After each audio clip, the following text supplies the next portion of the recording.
দেখছি নিজেরা কি অবস্থা করেছিস। কেন? আমি তো ঠিকই আছি।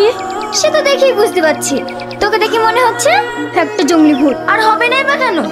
একজন ভিখারির সাথে বিয়ে হলে তার জীবনটা এমনই হবে। কি ব্যাপার, এ কেন এখানে? এই ভিখারিটার সাথে বসে আমাদের খেতে হবে নাকি? দেখো আজিজ, এটা হচ্ছে বাড়ি বড় জামাই, তোমার বড় ভাইরা, তাই চিৎকার না করে একসাথে বসে খেয়ে নাও। আব্বা, এই এত মিষ্টি, আমি সব খাবো। সি সি, কইলো কি? এই ভিখারি বাচ্চা, বাবা কেন কোনো মিষ্টি খাসনি?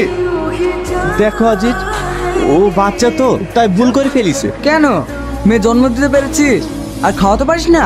খাবে কি করি? বাবার কালে এমন মিষ্টি কখনো চোখে দেখেছে? কি হলো? ও কাঁদছে কেন?